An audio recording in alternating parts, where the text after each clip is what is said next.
Hi guys, welcome back to my YouTube channel. Welcome back to Doing Diaspora. Today we're going to be answering one of the juiciest questions that I keep receiving about working in Australia. People always ask, they always hear that their friends and their family members are working as care workers or support workers. Is that the only job in Australia? Is that the only job overseas that people can do? Is that the only option that I have? Like if I land in Australia today, the only job that I'm going to get is care work. Is that my only option? And so today I'm going to be answering that question. I'm going to also be looking at the pros and cons of working as a care worker, and then that way you'll be able to make an informed decision about working as a care worker. I'm going to define what a care worker is. I'm going to also be giving you other options that you might have when you're relocating, when you're migrating, that you perhaps might have not thought about. Okay, so it's going to be a very meaty, juicy video. If you are interested in any of the things that I just said, definitely watch to the end. Let's get into the video.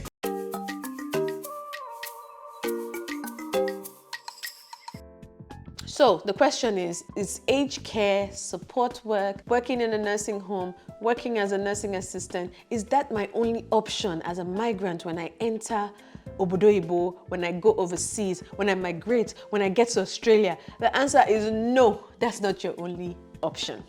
But what we're going to do first of all is define. Some people call it care work, some people call it nursing home, some people call it community work. What is the definition of care work? These are professionals that provide essential services to support the well-being of a client. The client could be individuals in different settings. So it could be in a hospital setting, or it could be in a community home, or it could be at the client's home. They are providing essential services to help to support that client in their daily living. Like I said, that can range from residential care facilities to community-based programs. Now, there are different types of care work, right? The first one is aged care or nursing homes. This is where you look after the elderly, so older people. The second one is disability support work. So people that usually have a disability, you're going to be helping them to navigate their daily living. The third one is mental health support work. We also have youth work, and then we have healthcare assistance. There are other things that might be categorized under these, but these are some examples that we'll be talking about today. I'll give you guys a bit of a story time about my own experience in the care work space. When I first came to Australia, I didn't have my own place. I was living with family, and I just felt like I needed to contribute. I felt bad, you know, living and not contributing to expenses. The country is expensive, and I felt a little bit of pressure to contribute, right? So I had applied to all these like fancy jobs, white collar jobs, you know, because I was working as a HIV counselor, adherence counselor. So I was like, I could work in the NGO, but nobody answered me. Rejection. Huh. So then I succumbed to the pressure. And honestly, if you go and watch the video, I put up a video on hanging out with your own community when you jackpot or when you travel overseas, and what the pros and cons can be. And part of it could be everyone just telling you, my sister, all these things you're doing, you're wasting your time. You're not going to get a job in your field. You're going to have to apply for aged care. So me, I was like, let me not be proud. But I knew that it wasn't something I was passionate about. I have siblings that are nurses, and I think it's a very selfless job. I don't know if I'm selfish. Maybe I'm selfish. Me, I don't know. I'm not passionate about it. I don't want to go there and do nonsense. You understand? So if you check the statistics, and I'm going to be reading out research. You guys know I'm a researcher, so I always try to put in some facts as well, like from peer-reviewed literature. It's talking about how you know, burnout and stress from overworking yourself in the care work sector can lead to elder abuse, and vice versa. You know, so there are lots of detriments to this. It's like something you should do if you're passionate about it, but a lot of people just do it for money, and that's just the truth. Anyways, me, I just said I need money, sha, and that was why I was doing it. Plus peer pressure. Peer pressure was real. Everyone's like, go, you're proud though, you're not going to get a job. Me, I was applying a big guy, KPMG. They never even looked at me. Rejection upon rejection. Anyway, so I got up to the place where everyone was applying, and when I got there, we're all Africans. And for me, I'm just like, I don't like succumbing to the status quo. I don't like the whole, this is what they give our people. You know, because really, if you ask, I don't know about other places, and if you're in UK or Canada, please comment down below, or any other country. Care work is the work that most of the residents here, the locals, don't want to do. So it's now we. The thing did not, no. It didn't sit, it did not, it didn't sit right with me to get there and see that everybody was African. Now, what now made it worse was the lady that was the interviewer. I don't even think she was the interviewer. She's not the interviewer. She was the person, like clerk, like assistant, admin person, sitting to tell you, this is the form you fill, this is when you come for your interview, this is what you need to have. I was like, can I get a form? I want to apply for the role. You know, I was not enthusiastic. And she was like, yeah, sure, you can get a form, but do you have a car? I was like, no, I don't have a car. She was like, well, if you don't have a car, then this role is definitely not for you because we're going to actually be prioritizing only people that have a car. I was like, see this one. What do you mean? I was like, so I shouldn't apply? She's like, well, you can go ahead and apply, but I'm just telling you it's going to be a waste of your time because we're going to prioritize people that have a car. Because she don't say it like that, but still. And then there was another guy that went to her and he was like, please, auntie, help me. I really need this job. I'll do anything. I don't have a car, but I can borrow. I'll do anything I can. She was like, I don't care if you're going to have to borrow, but you need to have a driver's license. You need to have a license for you to be able to drive the clients around, and that's what's going to be prioritized. I'm sorry, but I don't really care for your personal situation. God. Children of God, that was when I was like, Lord, this is not for me. This is where I activated my faith. I just dropped the phone. I went downstairs. I was like, Father, I don't know how we're going to do it, but I'm not going to be this statistic. I need you to make a way, even where there seems to be no way, because there was no way. I did not have the car and I did not have the passion. And that's the truth. Sometimes it's really okay for you to admit that you're not passionate about something rather than go there and do a substandard job, in my opinion. So then I left, and that's how my business was born. And I did hair, my idea. And I remember telling someone, I was like, I need to contact all those people that I did their hair in Perth. In the beginning, I told them, sorry, I used you to learn because I learned most things from YouTube. And I was just like upskilling myself. I never did hair back home. So this was just me in my hustle zone and my hustle spirit. So if you go and watch my other video where I talk about what to do before you jackpot or before you travel or migrate overseas, that's what jackpot means. I talk about learning a skill because that allows you the autonomy to be your own boss. It allows you the ability to be your own boss, at least for a while, whilst you do what's required for you to get into your own field.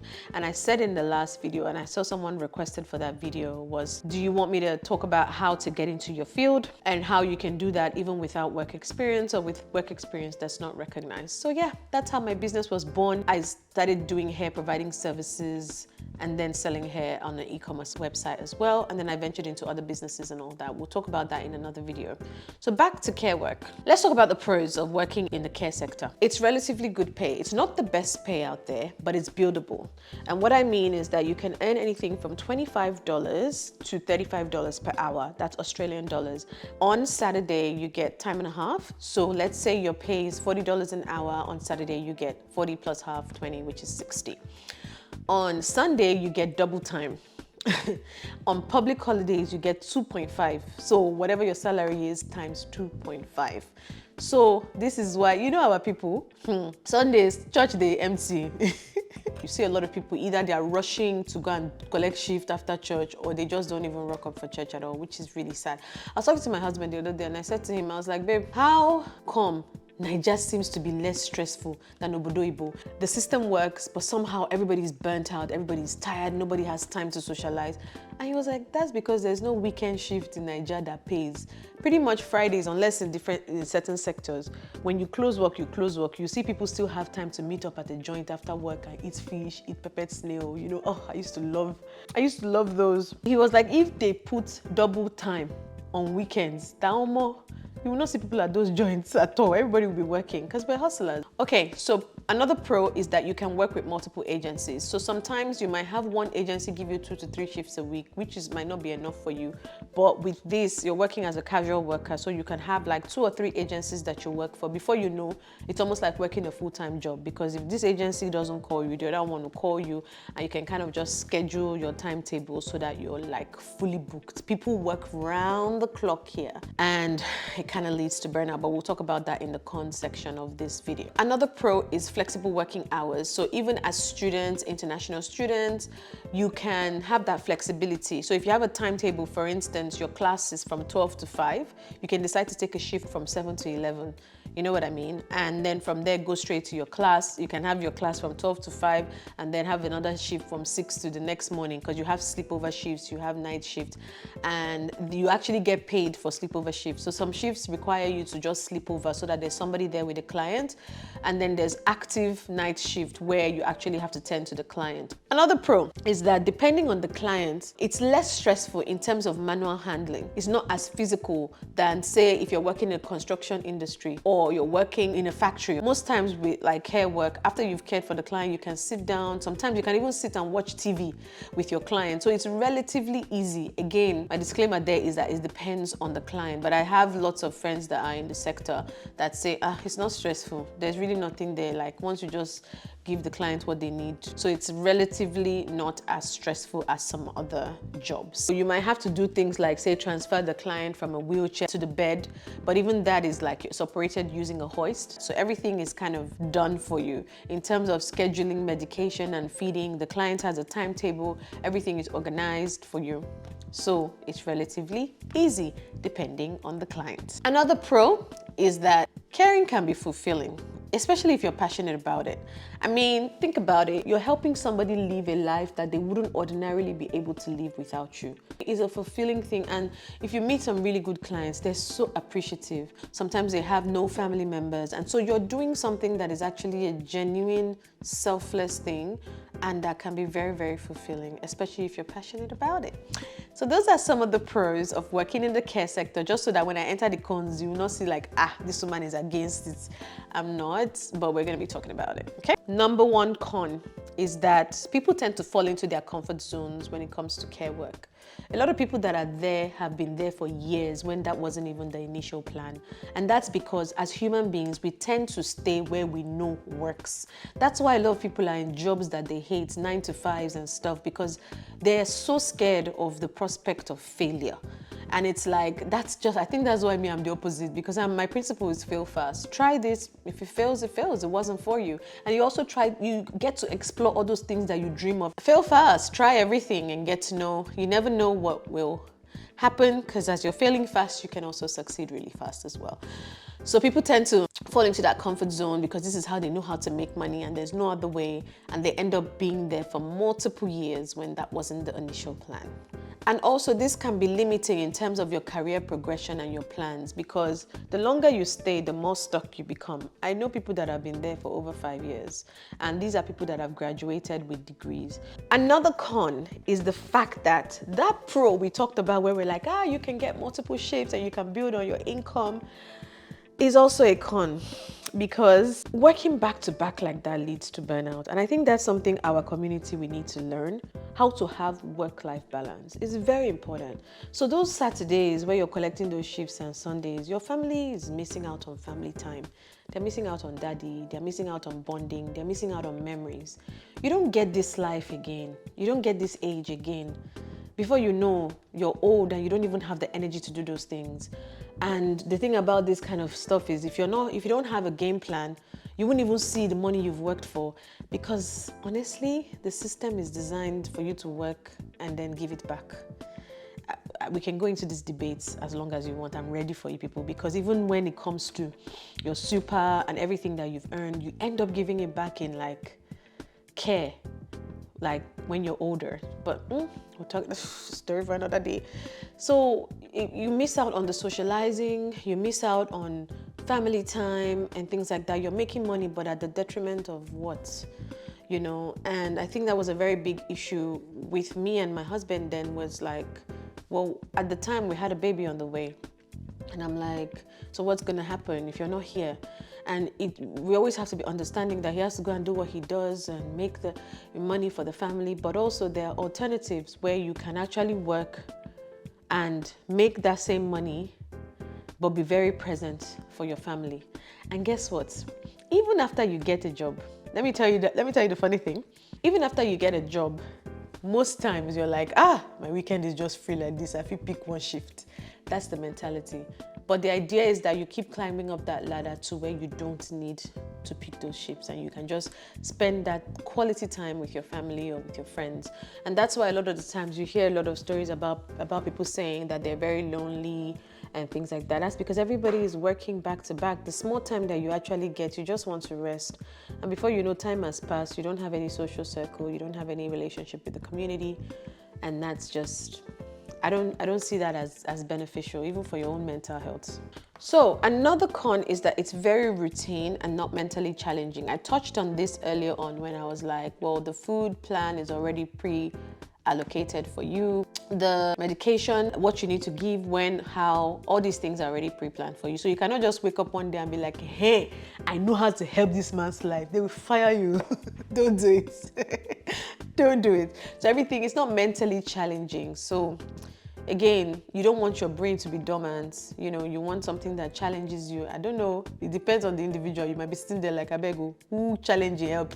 I don't want to think. I'm already thinking of this or this. So that's relative, but I see that as a con because I'm the kind of person that likes to challenge my head. I'm the kind of person that likes to challenge myself mentally. So again, depends on the individual. Now I'm going to read out a bit of a finding from a research, just, you know, so that you can have an idea of what's happening. Research suggests that factors like high workload, burnout, and insufficient training can contribute to workers being more susceptible to stress.